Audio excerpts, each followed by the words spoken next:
Hey everyone, in this video I'm going to show you a step-by-step tutorial on how to get refund from IONOS.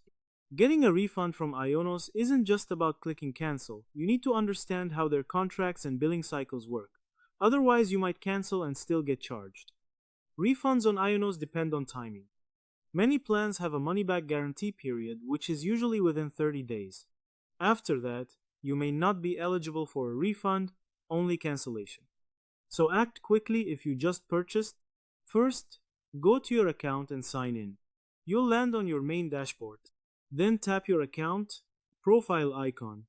Select Contracts and Subscriptions. This is where all your active services are listed.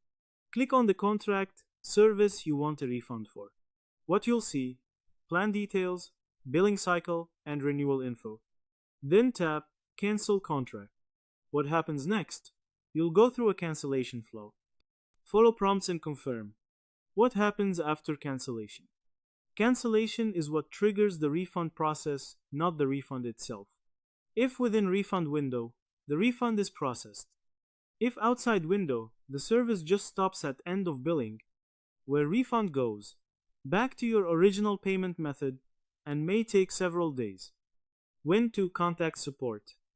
If refund doesn't show up, you're unsure about eligibility, and you were charged unexpectedly, go to support inside IONOS and request help.